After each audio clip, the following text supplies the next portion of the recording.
Well,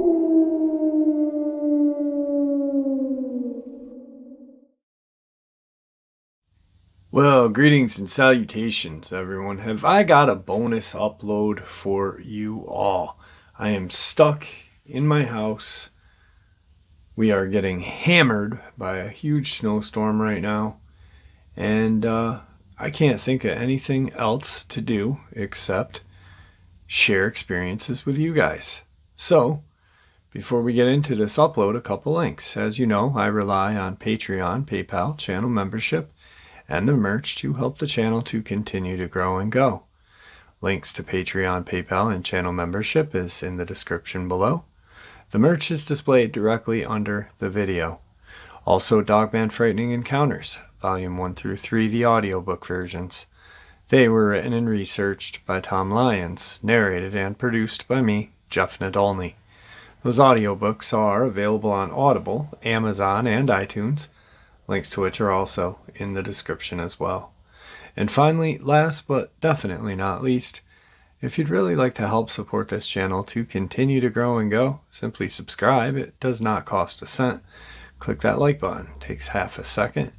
If you don't want to miss out on any of the informative uploads I put out daily, click that bell icon, and folks, please leave a comment. Why? Well, because all of these things, they really do help this channel to continue to grow and go. And yes, folks, they definitely do matter. Now, everyone, I have taken far too much of your time. Let's jump into this bonus, shall we? Today's first fascinating encounter comes to us from Laysan National Forest in Northern California. A friend and I were playing cards on February 2nd of 1988. He wanted to take me home as he had to be up for work early. We left his apartment, and as we were driving, I brought to his attention the turnoffs to be on my road. He missed each one, and suddenly we both felt sedated with a very heavy feeling in our abdomens. He looked at me and said, "We are going to save its life." I looked at him and didn't have the faintest idea of what he was talking about. We ended up on Highway 36, going towards Laysan Park. He stopped the car, and a loud series of 3 electronic-sounding beeps came from the rear of his car. The next day we discovered a perfect round circle where the car's paint and primer were gone, only shiny steel. We walked up a snowbank, and under a bright full moon, with it being made brighter by the snow, my eyes adjusted, and at the distance of less than 50 feet, I saw an 8 to 9 foot hairy creature. It was so close I could see its fur was brown with silver tips. This is only a part of an ongoing UFO investigation, and the aliens were working with 2 Bigfoot my friend and I later saw at the same time. My friend and I both encountered a Bigfoot in the snow. Since this is also a part of an abduction, just after I saw the Bigfoot, I had missing time experience. When I next regained consciousness, we, being myself, my traveling companion, the 2 Bigfoot, and 4 small humanoids with large heads and eyes, they stood 3 to 4 foot tall. The Bigfoot, my companion, had seen the 2 of the small men escort him to the left toward the round disc-like object, while the remaining members of the group of Bigfoot and 2 small men escorted me to the right, where there also was another disc-like object. I turned in both nervousness and mild fright and asked, "Why are they taking him that way?" One of the small men turned and faced me and via telepathy conveyed to me, "He's different than you are."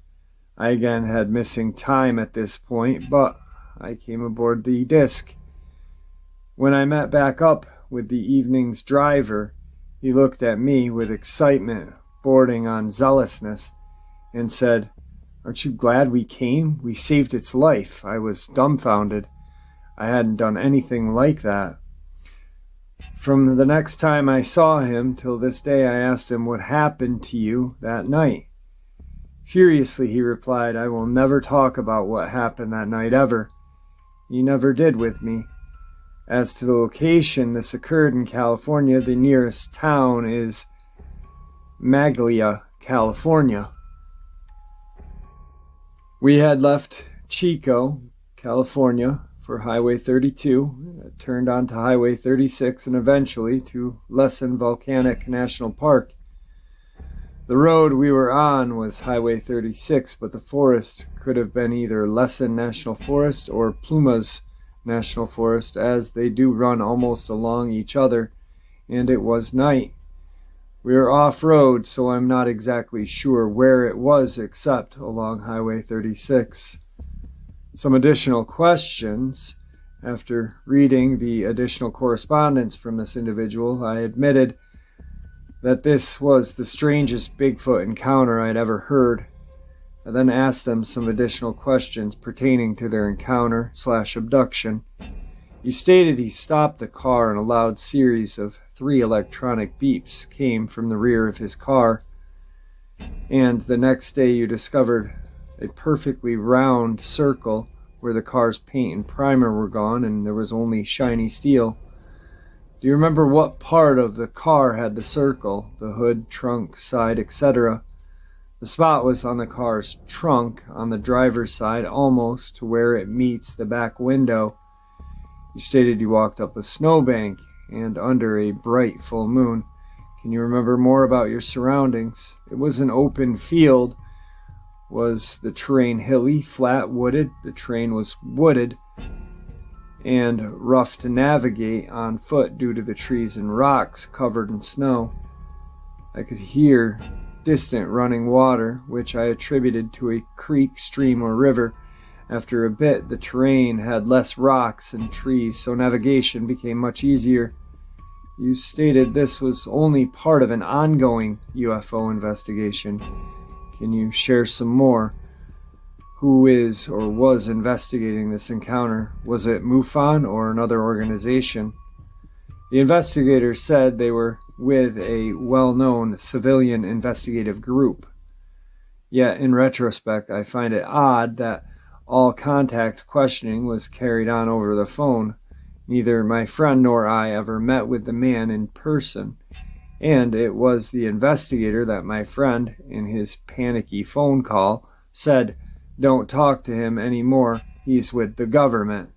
It was right after this call that we were observed, followed by the black helicopters, so that part's unknown as neither of us ever met him.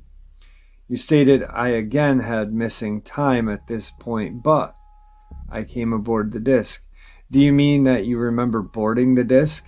Did the Bigfoot or other humanoids accompany you? Also, did you get a better look at the creatures as they walked with you toward the craft? No, I don't remember boarding the craft, only walking toward it.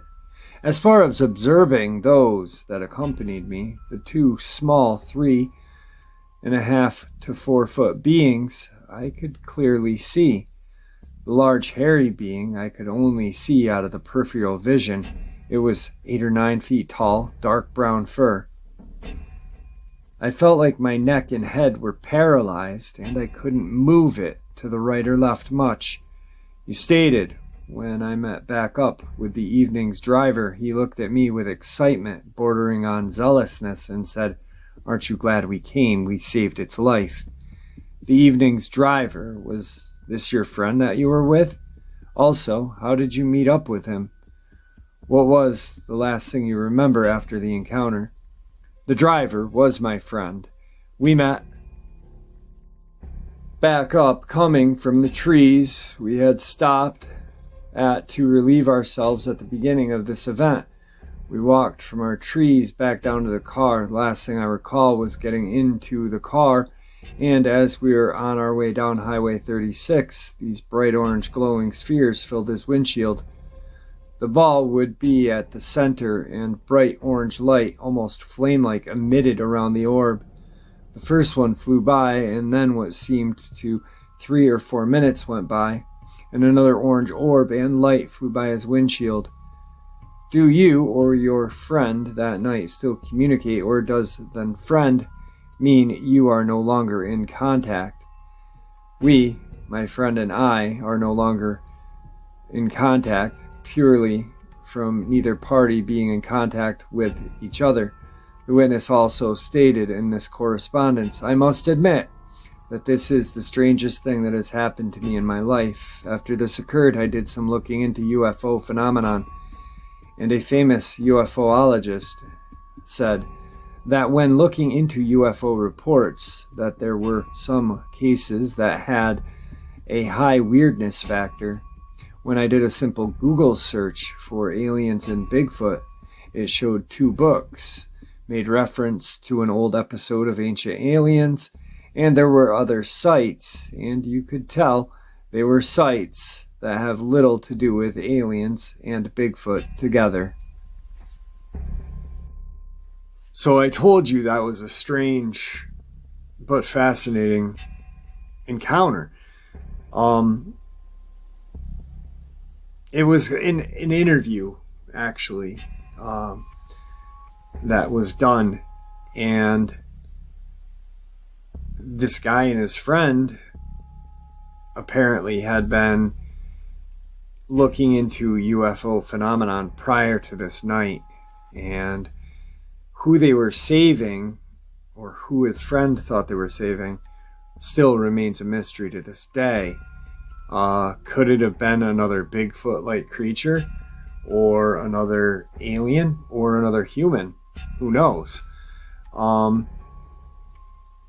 Fascinating, because there are so many different variables to it. You know, you don't know who or why or what. There's so many different things that had happened that night, which is absolutely mind-blowing. So,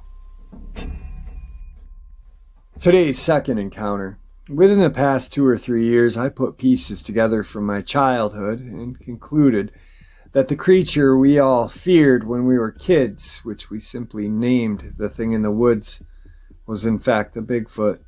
There were so many similarities to a lot of incidences and descriptions that I've heard from researchers and eyewitness accounts.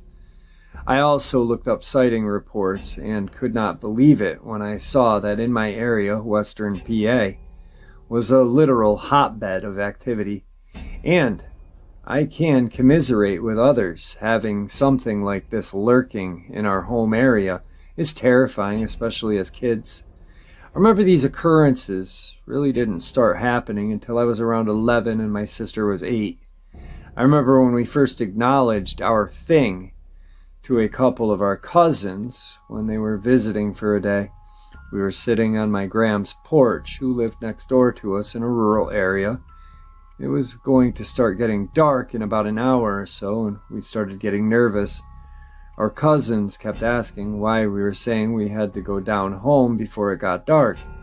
We finally told them that there was something that would come through the woods after dark that sounded like a freight train and broke tree branches, and I guess this was the vital clue that stunk awful.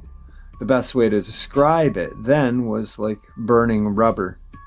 That's when my older cousin very calmly but matter-of-factly simply said, "Oh, well, it sounds like you have the thing in the woods here too." We were shocked and asked what he meant.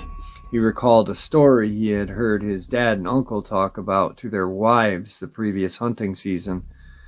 About 2 or 3 hours from our place this was. They always went deer hunting and in the summer went fishing. They had this little tin trailer they brought for the property that was about a couple of hours from their home. They had it for only about 3 years. He said that this past hunting season they cut their trip early, coming home after only 3 days. And they got home at some crazy hour in the morning because they had left in the middle of the night to come home. Their reason was the following.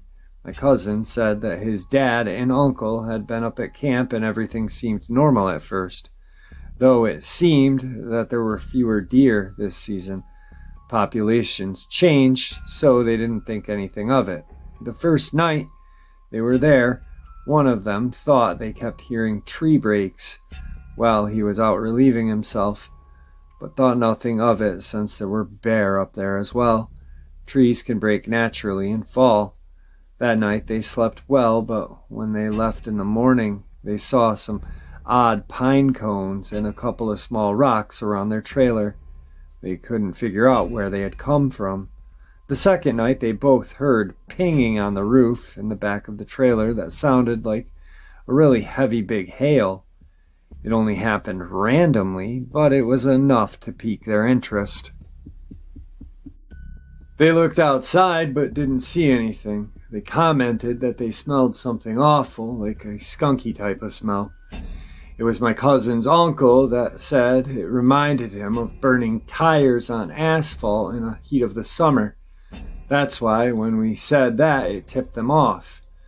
Outside the next morning, they found more rocks behind the trailer. They climbed a ladder to the roof to see the rocks were on top. This definitely perplexed them, but they thought maybe it was stupid kids messing with them. So they hunted that day, and that final night, they were talking and listening to see if something would happen again.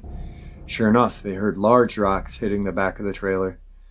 They went out with their guns and yelled to whoever it was to stop, that they had the right to protect their property and would do so, but the rocks kept coming.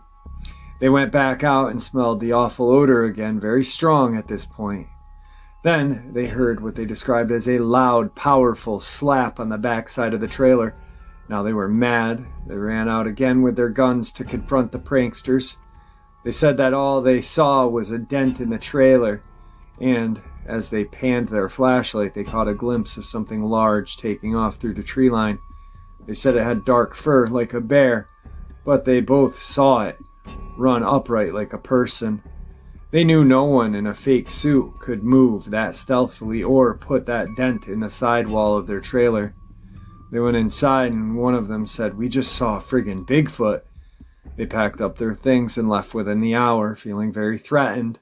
That was the last time they ever went to that property, so something terrified these lifelong hunters/woodsmen into giving up something they loved. Hearing that story made me a believer. We were terrified all through growing up of the thing in the woods, even to this day after more recent encounters. I'm just as scared and won't go there at night. And what truthfully solidified my belief that Sasquatch was around here is when I started to live with my ex, not living there now because he had passed away unexpectedly. He insisted that there was a Sasquatch coming around the property. He had weird habits as well, which made me feel as he was serious. He was a very well-respected Army vet and active duty police officer. Now, as a bunch of you know that are been with the channel for a while, I love to share some scientific, historic facts. I just stumbled across this crazy article that I want to share with you. I shared the encounters of the, caves all throughout the country and South America that were dug not by man, but by something very large with claws, that they can't identify what did it.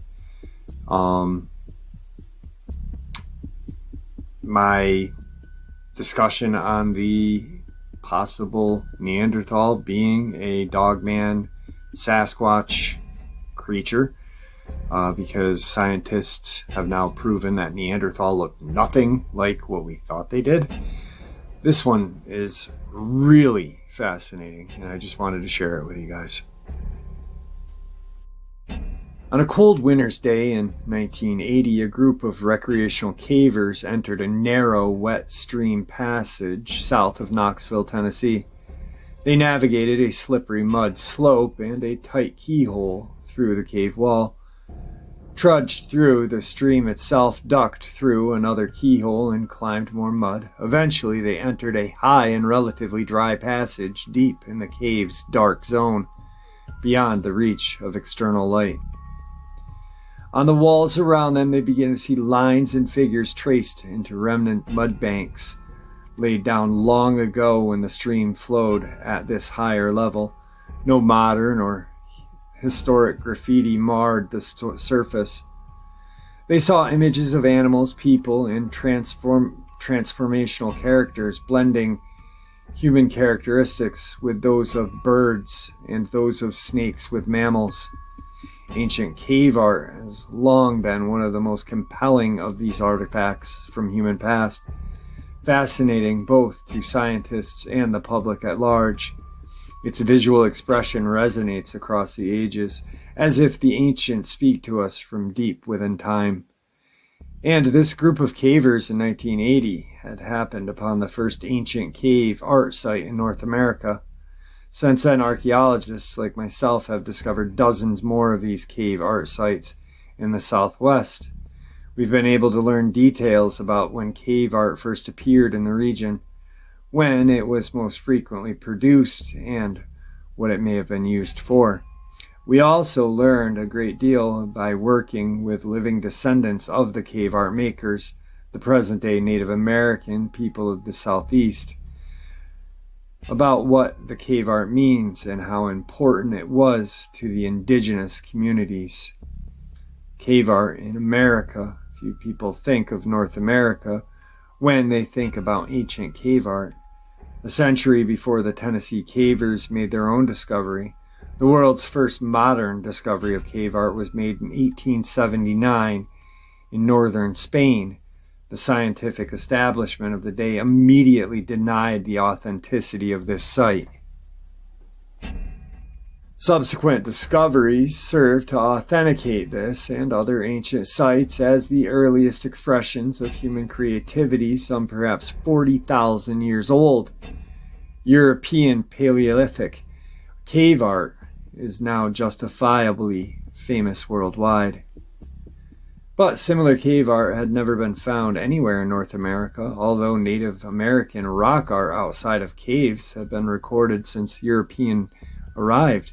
Artwork deep underground was unknown until 1980, and the Southeast was an unlikely place to find it given how much archaeology had been done there since the colonial period. Nevertheless, the Tennessee cavers recognized that they were seeing something extraordinary and brought archaeologist Charles Faulkner to the cave. He initially researched the project, naming the site Mudglyph Cave. His work showed that the art was from the Mississippian culture some 800 years ago and depicted imagery characteristic of ancient Native American religious beliefs. Many of those beliefs are still held by the descendants of the Mississippian people, modern Cherokee, Chickasaw, Choctaw, and Seminole, among others. After the Mudglyph Cave discovery, archaeologists here at the University of Tennessee, Knoxville, initiated systematic cave surveys. Today, we have cataloged 92 dark zone cave art sites in Tennessee, Alabama, Georgia, Kentucky, Virginia, and West Virginia. There are also a few sites known in Arkansas, Missouri, and Wisconsin. What did they depict? There are three forms of southeastern cave art. Mudglyph are drawings traced to a pliable mud surface preserved in caves like those from Mudglyph Cave. Petroglyphs are drawings directly into the limestone, and petroglyphs are paintings usually made with charcoal-based pigments placed on the cave walls. Sometimes more than one technique is found in the same cave, and none of the methods seem to appear earlier or later in time than the others. Some southeastern cave art is quite ancient. The oldest cave art sites date to some 6,500 years ago. During the Archaic period, 10,000 to 1000 BC, these sites are rare and seem to be clustered on the modern Kentucky-Tennessee state line. Imagery was simple and often abstract, although representational pictures do exist. Cave art sites increase in number over the time. The Woodland period, 1000 BC to AD 1000, saw more common and more widespread art production. Abstract art was still abundant and less worldly. Probably more spiritual subject matter was common during the Woodland. Conflicts between humans and animals, stuff like bird humans, made their first appearance. The Mississippian period, AD 1000 to 1500, is the last pre-contact phase in the southeast before Europeans arrived, and this was when much of the dark zone cave art was produced. Subject matter is clearly religious and indicates spirit, people, and animals do not exist in a natural world. There's also strong evidence that Mississippian art caves were compositions with images organized through the cave passages in systematic ways to suggest stories or narratives told through their locations and relations. In recent years, researchers have realized that cave art has strong connections to the historic tribes that occupied the southeast at the time of the European invasion. In several caves in Alabama and Tennessee, mid-19th century inscriptions were written on a cave wall in Cherokee. This writing system was invented by a Cherokee scholar between 1800 and 1824 and was quickly adopted as the tribe's primary means of written expression. Cherokee archaeologists, historians, and language experts have joined forces with non-native archaeologists like myself to document and translate these cave writings. As it turns out, they refer to various important religious ceremonies and spiritual concepts that emphasize the sacred nature of caves, their isolation, and their connection to powerful spirits. These texts reflect similar religious ideas to those represented by graphic images in earlier pre-contact time periods. Based on all the rediscovery researchers have made since Mudglyph Cave was first explored more than 4 decades ago, cave art in the southeast was created over a long period of time. These artists worked in ancient times when ancestral Native Americans lived by foraging in the rich natural landscape of the southeast all the way through to the historic period just before the Trail of Tears saw the forced removal of indigenous people east of the Mississippi River in the 1830s. As surveys continue, researchers uncover more dark cave sites every year. In fact, 4 new caves were found in the first half of 2021. With each new discovery, the tradition is being to approach the richness and diversity of the Paleolithic art of Europe, where 350 sites are currently known.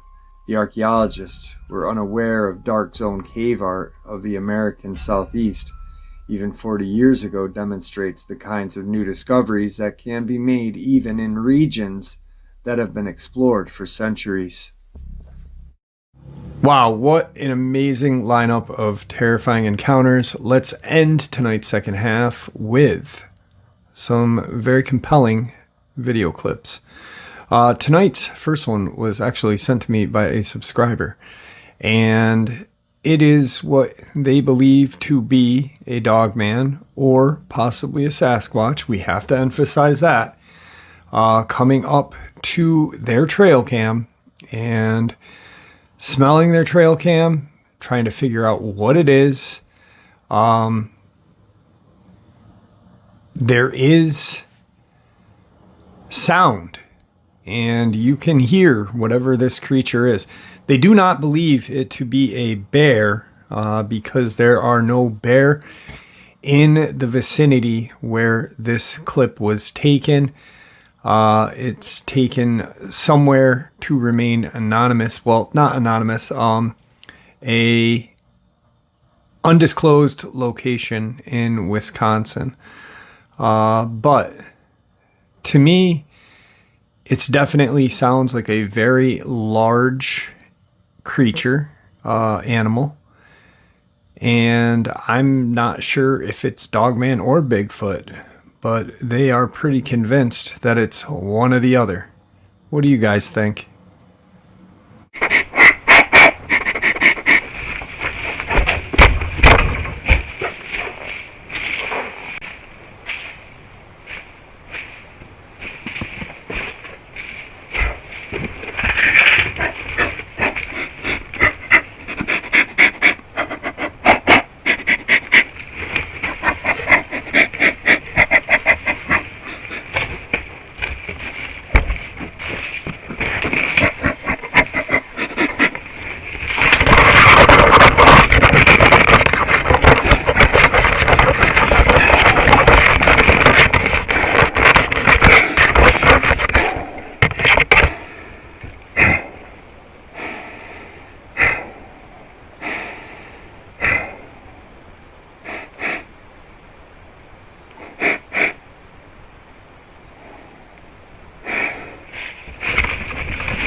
So what do you guys think on that? I don't know whether it is or isn't Dogman or Bigfoot. There is no clear indication of it being either. But I'm going off of what they told me. There are no bear in their location. Also, that there are no large kind of mammal in their forest or woods of the undisclosed location in Wisconsin. But I'm not going to say whether one way or not it's Dogman or it's Bigfoot. It's something unknown, and it's something large. And it's clear that it is unsure of what that camera is, and that it does not like that it is in its environment. So with that, let's move on. I got 2 video clips that are pretty similar. And one, I'm really not sure of if it's real or not, but it is pretty compelling to me. I'd say 85% chance that it's real. And the first clip that we'll show is not that. The first clip, I've looked at it, I've watched it, and supposedly this gentleman and his dog are out by this fence line, and he captures some eye shine. I am having a hard time with it, but it could be valid. I'm about 35 to 40% sure or on that fence that it is not real. So meaning 35% or 40% that it is real, 60% that it is not. Then there will be a small break between the 2 video clips, and the one that I'm about 80 to 85% sure that it is real. And we'll talk about that after you guys check out these 2 video clips.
All right, folks, I hope you enjoyed this very upstate New York snowed in bonus upload. We are getting hammered by snow right now. Guys, I hope you enjoyed it. Thank you for supporting the channel. Your support is what makes this channel special and what continues its growth. Please stay safe, happy, healthy, and ever vigilant, keeping an eye on our children, our pets, our family, and friends. These creatures are real. They're out there and they are dangerous. Share this information with the people you may love and care about, and it may just help save their lives someday. Until next time, never stop pushing back, never stop asking questions, and God bless you all.